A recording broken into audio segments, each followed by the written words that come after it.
Hi అండి. ఈరోజు అందరూ చేసుకున్న పొటాటో ఫ్రై కాకుండా కొంచెం వెరైటీగా క్రిస్పీగా పొటాటో ఫ్రై చేద్దాం అనుకుంటున్నాను. మరి అదేంటో చూసియండి. ఇప్పుడు ఇలా బంగాళదుంపలు ఇలా కట్ చేసేసుకొని కొద్దిగా ఉప్పు, పసుపు, నీళ్లు పోసేసుకోవాలండి. తర్వాత దీన్ని పొయ్యి మీద పెట్టేసుకొని ఒక 5 నిమిషాలు ఉడకనివ్వాలండి.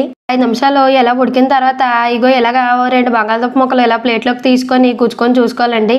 ఇలాగా ఉడికిపోయిన తర్వాత ఇప్పుడు ఒక ప్లేట్లోకి తీసుకొని పక్కన పెట్టేసుకోవాలండి. ఇప్పుడు ఈ బంగాళదుంప ముక్కల మీద 2 టేబుల్ స్పూన్ల కారం, 1 టీ స్పూన్ చాట్ మసాలా, కొద్దిగా ఉప్పు, కొద్దిగా అల్లం వెల్లుల్లి పేస్టు, మ్యాగీ మసాలా, 4 టేబుల్ స్పూన్ల కార్న్ఫ్లోర్, 2 టేబుల్ స్పూన్ల మైదా, కొద్దిగా జీలకర్ర, కొద్దిగా పసుపు వేసేసుకోవాలండి. కొద్దిగా నీళ్ళు వేసేసుకొని బాగా కలిపేసుకోవాలండి. ఇలా కలిపించుకున్న తర్వాత ఒక 10 నిమిషాలు ఇలా పక్కన పెట్టేసుకోవాలండి. ఇప్పుడు ముందుగా కలిపెట్టుకున్న బంగాళదుంప ముక్కలు ఉన్నాయి కదా, అవన్నీ వేసేసుకోవాలండి.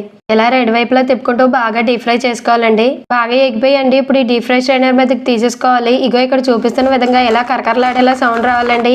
ఇలా ఈ బంగాళదుంప ముక్కని టమాటా సాస్లో ముంచుకొని తింటే ఉన్నదండి ఆ మజాయే వేరండి. మీకు నోరుతుందా? అయితే వెంటనే